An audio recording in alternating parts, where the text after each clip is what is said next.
Good evening and welcome back to Barchester. Got a long chapter today. Chapter 32. A New Candidate for Ecclesiastical Honours. The Dean's illness occasioned much mental turmoil in other places besides the deanery and adjoining library, and the idea which occurred to the meagre little prebendary about Mr. Slope did not occur to him alone. The bishop was sitting listlessly in his study when the news reached him of the dean's illness. It was brought to him by Mr. Slope, who of course was not the last person in Barchester to hear it. It was also not slow in finding its way to Mrs. Proudie's ears. It may be presumed that there was not just then much friendly intercourse between these two rival claimants for his lordship's obedience. Indeed, though living in the same house, they had not met since the stormy interview between them in the bishop's study on the preceding day. On that occasion Mrs. Proudie had been defeated. That the prestige of continual victory should have been torn from her standards was a subject of great sorrow to that militant lady. But though defeated, she was not overcome. She felt that she might yet recover her lost ground, that she might yet hurl Mr. Slope down to the dust from which she had picked him, and force her sinning lord to sue for pardon in sackcloth and ashes. On that memorable day, memorable for his mutiny and rebellion against her high behests, he had carried his way with a high hand, and had really begun to think it possible that the days of his slavery were counted. He had begun to hope that he was now about to enter into a free land, a land delicious with milk which he himself might quaff, and honey which would not tantalise him by being only honey to the eye. When Mrs. Proudie banged the door, as she left his room, he felt himself every inch a bishop. To be sure, his spirit had been a little cowed by his chaplain's subsequent lecture, but on the whole he was highly pleased with himself, and flattered himself that the worst was over. Ce n'est que le premier pas qui coûte, he reflected, and now that the first step had been so magnanimously taken, all the rest would follow easily. He met his wife as a matter of course at dinner, where little or nothing was said that could ruffle the bishop's happiness. His daughters and the servants were present, and protected him. He made one or two trifling remarks on the subject of his projected visit to the archbishop, in order to show to all concerned that he intended to have his own way. And the very servants, perceiving the change, transferred a little of their reverence from their mistress to their master. All which the master perceived, and so also did the mistress. But Mrs. Proudie bided her time. After dinner he returned to his study, where Mr. Slope soon found him, and there they had tea together and planned many things. For some minutes the bishop was really happy, but as the clock on the chimney-piece warned him that the stilly hours of night were drawing on, as he looked at his chamber candlestick and knew that he must use it, his heart sank within him again. He was as a ghost, all whose power of wandering free through those upper regions ceases at cockcrow. Or rather, he was the opposite of a ghost, for till cockcrow he must again be a serf. And would that be all? Could he trust himself to come down to breakfast a free man in the morning? He was nearly an hour later than usual when he betook himself to rest. Rest! What rest! However, he took a couple of glasses of sherry and mounted the stairs. Far be it from us to follow him thither. There are some things which no novelist, no historian should attempt, some few scenes in life's drama which even no poet should dare to paint. Let that which passed between Dr. Proudie and his wife on this night be understood to be among them. He came down the following morning a sad and thoughtful man. He was attenuated in appearance, one might almost say emaciated. I doubt whether his now grizzled locks had not palpably become more grey than on the preceding evening. At any rate, he had aged materially. Years do not make a man old gradually and at an even pace. Look through the world and see if this is not always so, except in those rare cases in which the human being lives and dies without joys and without sorrows like a vegetable. A man shall be possessed of florid, youthful, blooming health till, it matters not at what age, 30, 40, 50, then comes some nipping frost, some period of agony, that robs the fibres of the body of their succulence, and the hale and hearty man is counted among the old. He came down and breakfasted alone. Mrs. Proudie, being indisposed, took her coffee in her bedroom, and her daughters waited upon her there. He ate his breakfast alone, and then, hardly knowing what he did, he betook himself to his usual seat in his study. He tried to solace himself with his coming visit to the Archbishop. That effort of his own free will at any rate remained to him as an enduring triumph. But somehow, now that he had achieved it, he did not seem to care so much about it. It was his ambition that had prompted him to take his place at the archiepiscopal table, and his ambition was now quite dead within him. He was thus seated when Mr. Slope made his appearance with breathless impatience. "My lord, the Dean is dead!" "Good heavens!" exclaimed the bishop, startled out of his apathy by an announcement so sad and so sudden. "He is either dead or now dying. He has had an apoplectic fit, and I am told that there is not the slightest hope. Indeed, I do not doubt that by this time he is no more." Bells were rung, and servants were immediately sent to inquire. In the course of the morning, the bishop, leaning on his chaplain's arm, himself called at the deanery door. Mrs. Proudie sent to Miss Trefoil all manner of offers of assistance. The Miss Proudies sent also, and there was immense sympathy between the palace and the deanery. The answer to all inquiries was unvaried. The dean was just the same, and Sir Omicron Pye was expected down by the 9:15 p.m. train. And then Mr. Slope began to meditate, as others also had done, as to who might possibly be the next dean. And it occurred to him, as it had also occurred to others, that it might be possible that he should be the new dean himself. And then the question as to the 1,200, or 1,500, or 2,000 ran in his mind, as it had run through those of the other clergymen in the cathedral library. Whether it might be 2,000, or 15, or 1,200, it would in any case undoubtedly be a great thing for him if he could get it. The gratification to his ambition would be greater even than that of his covetousness. How glorious to outtop the archdeacon in his own cathedral city, to sit above prebendaries and canons, and have the cathedral pulpit and all the cathedral services altogether at his own disposal. But it might be easier to wish for this than to obtain it. Mr. Slope, however, was not without some means of forwarding his views, and he at any rate did not let the grass grow under his feet. In the first place he thought, and not vainly, that he could count upon what assistance the bishop could give him. He immediately changed his views with regard to his patron. He made up his mind that if he became dean, he would hand his lordship back again to his wife's vassalage, and he thought it possible that his lordship might not be sorry to rid himself of one of his mentors. Mr. Slope had also taken some steps towards making his name known to other men in power. There was a certain Chief Commissioner of National Schools, who at that present moment was presumed to stand especially high in the good graces of the government bigwigs, and with him Mr. Slope had contrived to establish a sort of epistolary intimacy.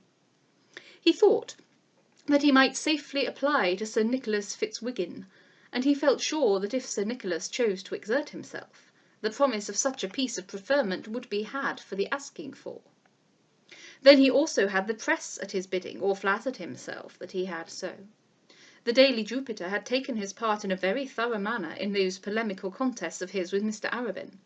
He had on more than one occasion absolutely had an interview with a gentleman on the staff of that paper, who, if not the editor, was as good as the editor, and had long been in the habit of writing telling letters on all manner of ecclesiastical abuses, which he signed with his initials, and sent to his editorial friend with private notes signed in his own name. Indeed, he and Mr. Towers, such was the name of the powerful gentleman of the press with whom he was connected, were generally very amiable with each other. Mr. Slope's little productions were always printed and occasionally commented upon. And thus, in a small sort of way, he had become a literary celebrity. This public life had great charms for him, though it certainly also had its drawbacks. On one occasion, when speaking in the presence of reporters, he had failed to uphold and praise and swear by that special line of conduct, which had been upheld and praised and sworn by in the Jupiter, and then he had been much surprised, and at the moment not a little irritated, to find himself lacerated most unmercifully by his old ally. He was quizzed and bespattered and made a fool of, just as though, or rather worse than if, he had been a constant enemy instead of a constant friend. He had hitherto not learnt that a man who aspires to be on the staff of the Jupiter must surrender all individuality. But ultimately this little castigation had broken no bones between him and his friend Mr. Towers. Mr. Slope was one of those who understood the world too well to show himself angry with such a potentate as the Jupiter. He had kissed the rod that scourged him, and now thought that he might fairly look for his reward. He determined that he would at once let Mr. Towers know that he was a candidate for the place which was about to become vacant. More than one piece of preferment had lately been given away much in accordance with advice tendered to the government in the columns of the Jupiter. But it was incumbent on Mr. Slope first to secure the bishop. He specially felt that it behoved him to do this before the visit to the Archbishop was made. It was really quite providential that the Dean should have fallen ill just at the very nick of time. If Dr. Proudie could be instigated to take up the matter warmly, he might manage a good deal while staying at the Archbishop's palace. Feeling this very strongly, Mr. Slope determined to sound the bishop that very afternoon. He was to start on the following morning to London, and therefore not a moment could be lost with safety. He went into the bishop's study about 5 o'clock, and found him still sitting alone. It might have been supposed that he had hardly moved since the little excitement occasioned by his walk to the Dean's door. He still wore on his face that dull, dead look of half-unconscious suffering. He was doing nothing, reading nothing, thinking of nothing, but simply gazing on vacancy, when Mr. Slope for the second time that day entered the room.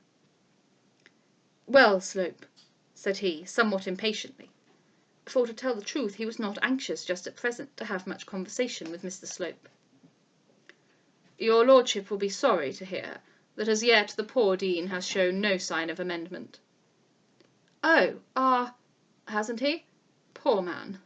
I'm sure I'm very sorry. I suppose Sir Omicron has not arrived yet?" "No, not till the 9:15 p.m. train."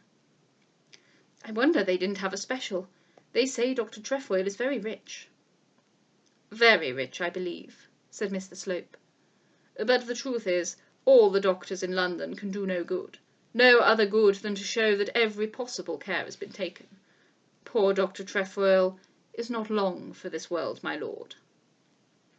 "I suppose not. I suppose not." "Oh, no. Indeed, his best friends could not wish that he should outlive such a shock, for his intellects cannot possibly survive it." "Poor man, poor man," said the bishop. "It will be naturally a matter of much moment, your lordship, who is to succeed him," said Mr. Slope. "It would be a great thing if you could secure the appointment for some person of your own way of thinking on important points. The party hostile to us are very strong here in Barchester, much too strong." "Yes, yes. If poor Dr. Trefoil is to go, it will be a great thing to get a good man in his place." "It will be everything to your lordship to get a man on whose co-operation you can reckon. Only think what trouble we might have if Dr. Grantley or Dr. Hyandry or any of that way of thinking were to get it."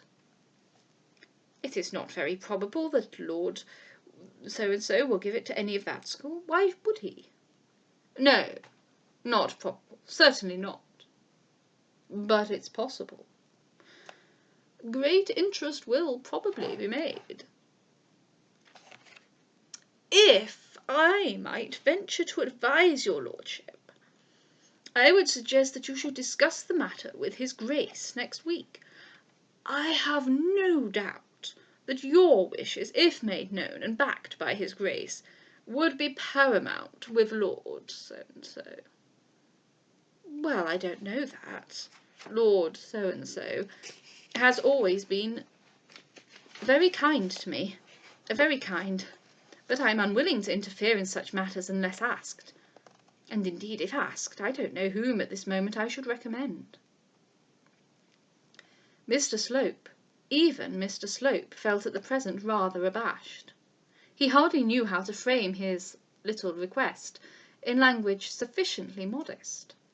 He had recognised and acknowledged to himself the necessity of shocking the bishop in the first instance by the temerity of his application, and his difficulty was how best to remedy that by his adroitness and eloquence. "I doubted myself," said he, whether your lordship would have any one immediately in your eye.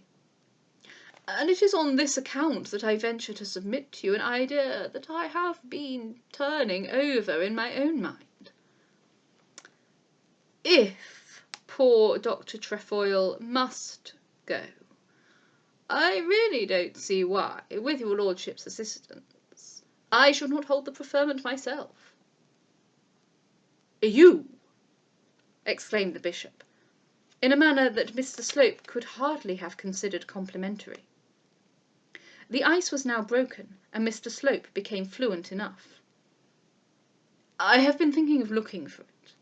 If your lordship will press the matter on the archbishop, I have no doubt but I shall succeed. You see, I shall be the first to move, which is a great matter.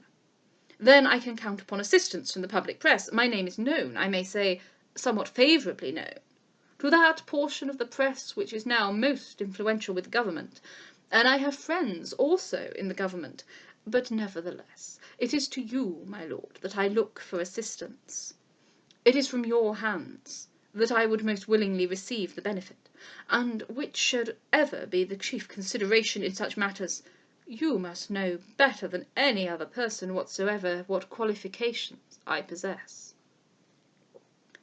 The bishop sat for a while dumbfounded. Mr. Slope, Dean of Barchester! The idea of such a transformation of character would never have occurred to his own unaided intellect. At first he went on thinking why, for what reasons, on what account, Mr. Slope should be Dean of Barchester.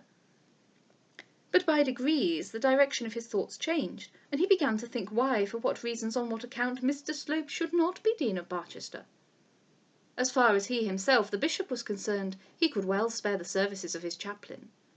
That little idea of using Mr. Slope as a counterpoise to his wife had well nigh evaporated. He had all but acknowledged the futility of the scheme. If indeed he could have slept in his chaplain's bedroom instead of his wife's, there might have been something in it, but... And thus, as Mr. Slope was speaking, the bishop began to recognise the idea that that gentleman might become Dean of Barchester without impropriety. Not moved indeed by Mr. Slope's eloquence, for he did not follow the tenor of his speech, but led thereto by his own cogitations. I need not say, continued Mr. Slope, that it would be my chief desire to act in all matters connected with the cathedral as far as possible in accordance with your views.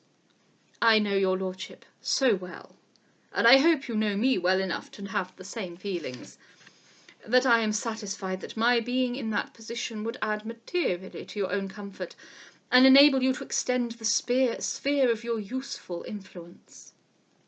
As I said before, it is most desirable that there should be but one opinion among the dignitaries of the same diocese. I doubt much whether I would accept such an appointment in any diocese in which I should be constrained to differ much from the bishop. In this case there would be a delightful uniformity of opinion. Mr. Slope perfectly well perceived that the bishop did not follow a word that he said, but nevertheless he went on talking. He knew it was necessary that Dr. Proudie should recover from his surprise, and he knew also that he must give him the opportunity of appearing to have been persuaded by argument.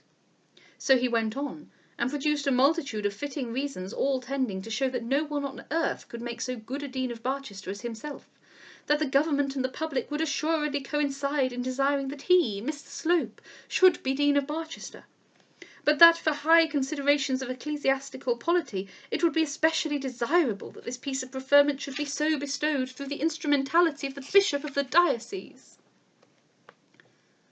But I really don't know what I could do about it in the matter, said the bishop. If you would mention it to the archbishop, if you could tell his grace that you consider such an appointment very desirable, that you have it much at heart with a view to putting an end to schism in the diocese. If you did this with your usual energy, you would probably find no difficulty in inducing his grace to promise that he would mention it to Lord so-and-so. Of course, you would let the archbishop know that I am not looking for the preferment solely through his intervention, that you do not exactly require him to ask it as a favour, that you expect that I shall get it through other sources, as is indeed the case, but that you are very anxious that his Grace should express his approval of such an arrangement to Lord So-and-so. It ended in the Bishop promising to do as he was bid. Not that he so promised without a stipulation. "About the hospital," he said in the middle of the conference, "I was never so troubled in my life," which was about the truth. "You haven't spoken to Mr. Harding since I saw you?" Mr. Slope assured his patron that he had not. "Ah, well then, I think upon the whole it will be better to let Quiverful have it. It has been half promised to him, and he has a large family and is very poor. I think on the whole it will be better to make out the nomination for Mr. Quiverful." "But, my lord," said Mr. Slope, still thinking that he was bound to make a fight for his own view on this matter, and remembering that it still behoved him to maintain his lately acquired supremacy over Mrs. Proudie, lest he should fail in his views regarding the deanery. "But, my lord, I am really much afraid—" "Remember, Mr. Slope," said the Bishop, "I can hold out no sort of hope to you in this matter in succeeding poor Miss Dr. Trefoil. I will certainly speak to the Archbishop, as you wish it, but I cannot think—" "Well, my lord," said Mr. Slope, fully understanding the Bishop, and in his turn interrupting him, "perhaps your lordship is right about Mr. Quiverful. I have no doubt I can easily arrange matters with Mr. Harding, and I will make out the nomination for your signature as you direct." "Yes, Slope, I think that will be best, and you may be sure that any little that I can do to forward your views shall be done." And so they parted. Mr. Slope had now much business on his hands. He had to make his daily visit to the Signora. This common prudence should have now induced him to omit, but he was infatuated, and could not bring himself to be commonly prudent. He determined, therefore, that he would drink tea at the Stanhopes, and he determined also, or thought that he determined, that having done so he would go thither no more. He had also to arrange his matters with Mrs. Bold. He was of opinion that Eleanor would grace the deanery as perfectly as she would the chaplain's cottage, and he thought moreover that Eleanor's fortune would excellently repair any dilapidations and curtailments in the dean's stipend which might have been made by that ruthless ecclesiastical commission.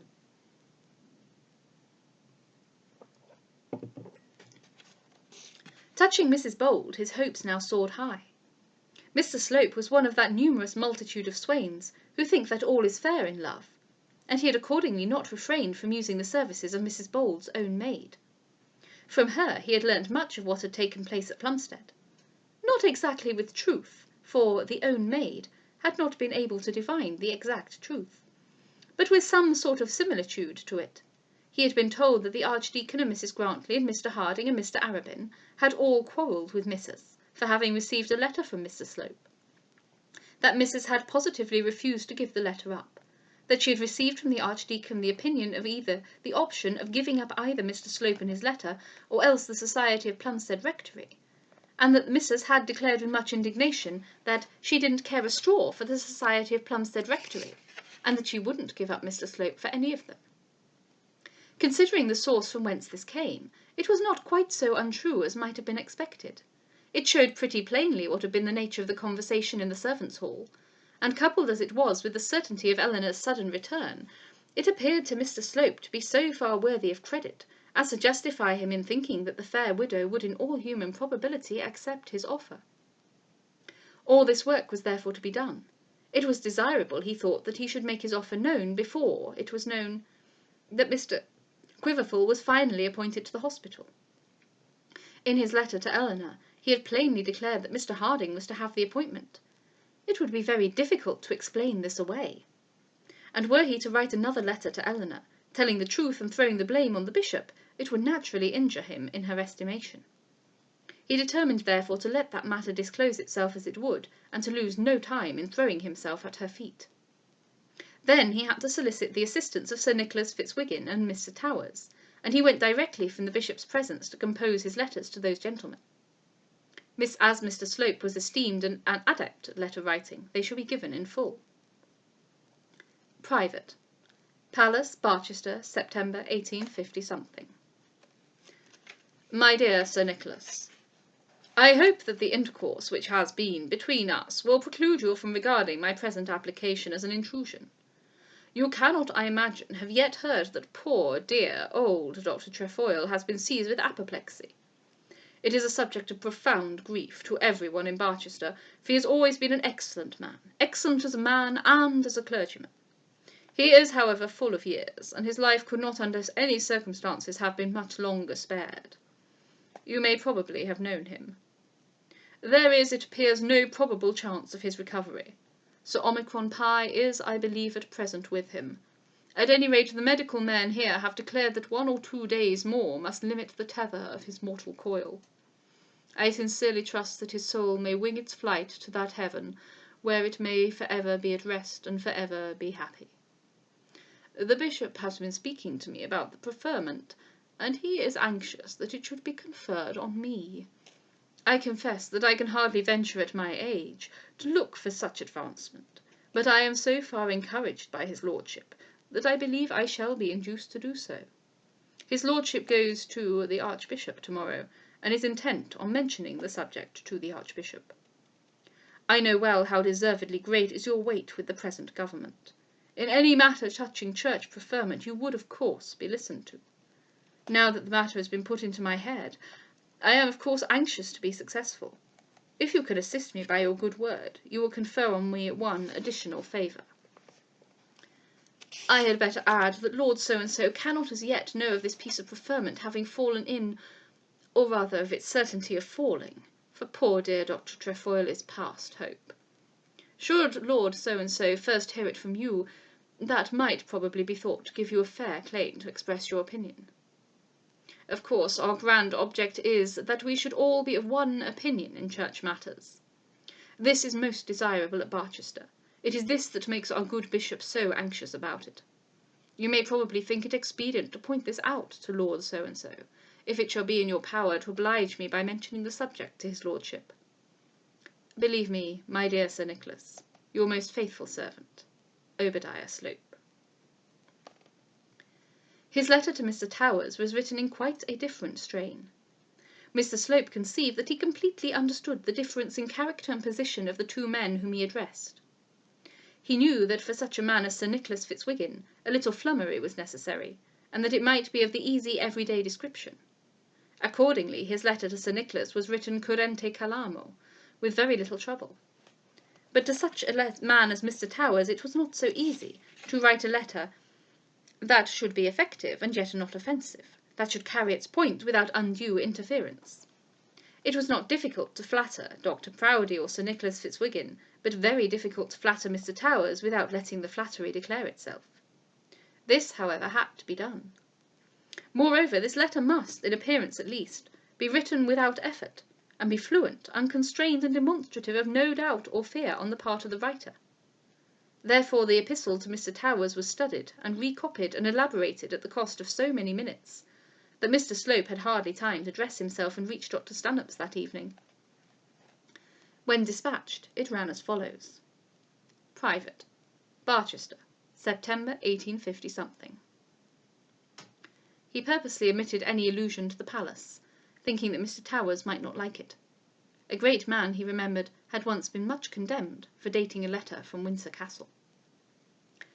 My dear sir, we were all a good deal shocked here this morning by hearing that poor old Dean Trefoil had been stricken with apoplexy. The fit took him about 9 a.m. I am writing now to save the post, and he is still alive, but past all hope or possibility, I believe, of living. Sir Omicron Pi is here, or will be very shortly. But all that even Sir Omicron can do is to ratify the sentence of his less distinguished brethren that nothing can be done. Poor Dr. Trefoil's race on this side of the grave is run. I do not know whether you knew him. He was a good, quiet, charitable man, of the old school, of course, as any clergyman over 70 years of age must necessarily be. But I do not write merely with the object of sending you such news as this. Doubtless some one of your Mercuries will have seen and heard and reported so much. I write as you usually do yourself, rather with a view to the future than to the past. Rumour is already rife here as to Dr. Trefoil's successor, and among those named as possible future deans, your humble servant is, I believe, not the least frequently spoken of. In short, I am looking for the preferment. You may probably know that since Bishop Proudie came to this diocese, I have exerted myself a great deal here, and I may certainly say not without some success. He and I nearly always of the same opinion on points of doctrine, as well as church discipline, and therefore I have had, as his confidential chaplain, very much in my own hands. But I confess to you that I have a higher ambition than to remain the chaplain of any bishop. There are no positions in which more energy is now needed than those of our deans. The whole of our enormous cathedral establishments have been allowed to go to sleep. Nay, they are all but dead and ready for the sepulchre. And yet, of what prodigious moment they might be made, if, as was intended, they were so managed as to lead the way, and show an example for all our parochial clergy. The bishop here is most anxious for my success. Indeed, he goes tomorrow to press the matter on the archbishop. I believe also I may count on the support of at least one most effective member of the government. But I confess that the support of the Jupiter, if I be thought worthy of it, would be more gratifying to me than any other, more gratifying if by it I should be successful, and more gratifying also if, although so supported, I should be unsuccessful. The time has, in fact, come in which no government can venture to fill up the high places of the Church in defiance of the public press.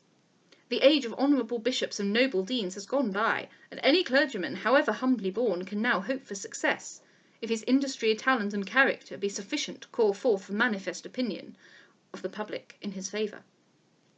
At the present moment we all feel that any counsel given in such matters by the Jupiter has the greatest weight, is indeed generally followed, and we also feel, I am speaking of clergymen of my own age and standing, that it should be so. There can be no patron less interested than the Jupiter, and none that more thoroughly understands the wants of the people. I am sure you will not suspect me of asking from you any support which the paper with which you are connected cannot conscientiously give me. My object in writing is to let you know that I am a candidate for the appointment. It is for you to judge whether or no you can assist my views. I should not, of course, have written to you on such a matter had I not believed, and I have had good reason so to believe, that the Jupiter approves of my views on ecclesiastical polity. The bishop expresses a fear that I may be considered too young for such a station, my age being 36. I cannot think that on the present day any hesitation need be felt on such a point. The public has lost its love for antiquated servants. If a man will ever be fit to do good work, he will be fit at 36 years of age. Believe me, very faithfully yours, Obadiah Slope. T. Towers, Esquire, something Court, Middle Temple. Having thus exerted himself, Mr. Slope posted his letters, and passed the remainder of the evening at the feet of his mistress. Mr. Slope will be accused of deceit in his mode of canvassing. It will be said that he lied in the application he made to each of his 3 patrons. I believe it must be owned that he did so. He could not hesitate on account of his youth, and yet be quite assured that he was not too young. He could not count chiefly on the bishop's support, and chiefly also on that of the newspaper. He did not think that the bishop was going to the archbishop to press the matter on him. It must be owned that in his canvassing Mr. Slope was as false as he well could be.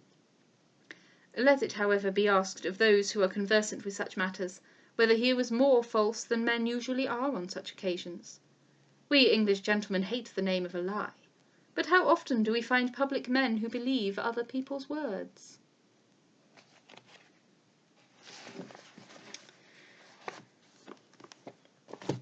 Well, we shall see, if Mr. Slope is successful, who will be Dean of Barchester. Have a good evening.